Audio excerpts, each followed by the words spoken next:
मैं हूं chiffon Sharma. Important update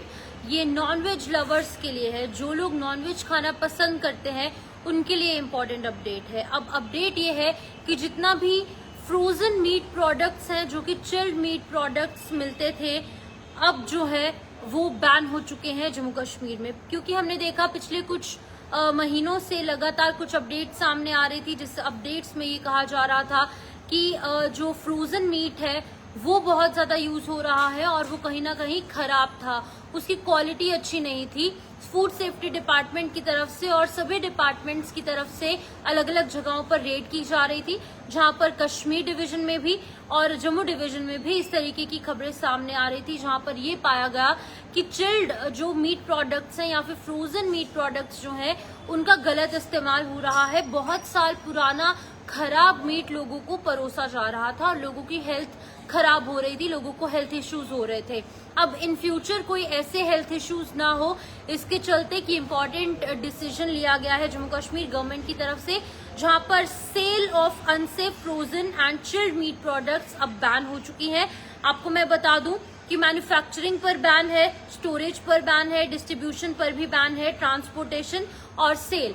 यानी कि जो लोग कंज्यूम करते हैं इन फ्रोजन मीट प्रोडक्ट्स को, उनको इस चीज का ध्यान रखना है कि आप किसी भी दुकान पर जाकर फ्रोजन मीट को ना ही खरीदें और ना ही अगर आप बेच रहे हैं तो ये खबर भी आप ही के लिए है। तो मैं आपको बता दूं कि यहाँ पर एक ऑर्डर जारी किया गया है food safety wing of the drug and food control organization की तरफ से। इसमें कहा गया है कि ऑफिशियल्स ने पाया कि डिकम्पोज्ड, रॉटन और अनलेबल्ड मीट प्रोडक्ट्स का जो यहाँ पर खेप है वो बरामद की गई। बहुत सारे क्विंटल, हजारों किलोग्राम जो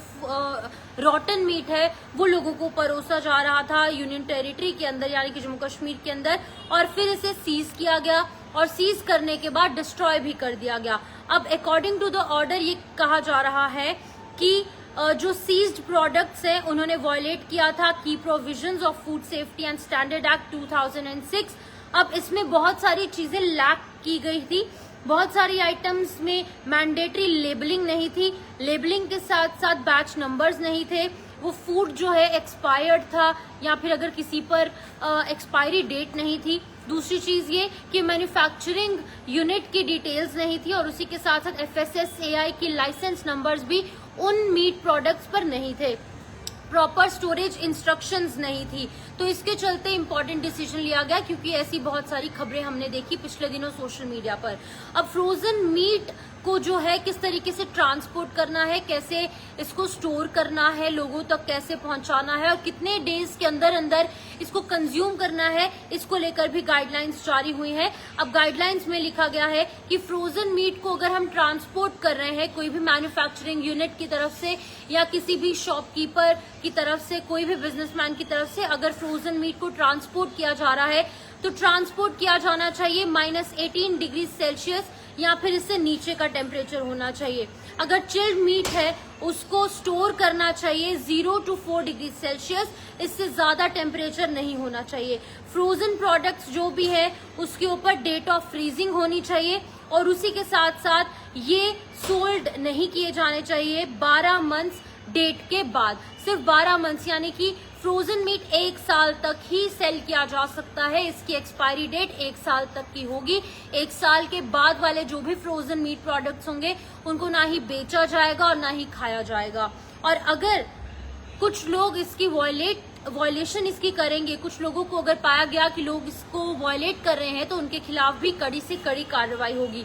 ई कॉमर्स डिलीवरीज को जो है 30% टोटल शेल्फ लाइफ या फिर 45 डेज से जो है एक्सपायरी रिमेनिंग अगर रहती है तो उस पूरी की पूरी जो यहाँ पर चीजें स्टोर की गई है मीट को, उसको चेंज करना होगा। स्टोरेज और ट्रांसपोर्ट फैसिलिटीज जो है वो टेम्परेचर मॉनिटर करेंगी और प्रॉपर रिकॉर्ड रखा जाएगा कि किस टेम्परेचर में इस फूड को ट्रैवल करवाया जा रहा है, यानी कि डिलीवर अलग अलग जगहों पर किया जा रहा है या फिर स्टोर किया जा रहा है। और आपको ये भी बता दूं कि जितनी भी चीजें हैं, चाहे गोट है, चाहे शीप है या फिर चिकन है, जिस भी चीज का वो मीट होगा, चाहे वो चिकन है, कुछ लोग फिश खाते हैं, कुछ लोग चिकन खाते हैं, कुछ लोग जो है यहाँ पर गोट कंज्यूम करना पसंद करते हैं। अब उस पर लेबल्ड होगा कि ये अगर मीट है, ये अगर गोश्त है तो किस जानवर का गोश्त है, वो लेबल करना बहुत ज्यादा इम्पोर्टेंट है। फूड सेफ्टी कमिश्नर ने ये भी कहा है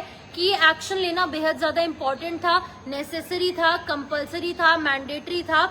ताकि लोगों की हेल्थ के साथ कोई कॉम्प्रोमाइज ना हो पाए। और लोग प्रोटेस्ट भी कर रहे थे हेल्थ को लेकर कि बहुत ज्यादा इश्यूज लोगों को हो रहे हैं और अनसेफ प्रैक्टिसेस जो खाने की चीज में हो रही थी, मीट ट्रेड में खास तौर पर, वो फिर से ना हो। और ये भी कहा गया है कि एक प्रोहिबिटरी ऑर्डर भी जो है वो निकाला जाएगा अगर इन केस कोई भी व्यक्ति इस पूरे नोटिस का, इस सर्कुलर का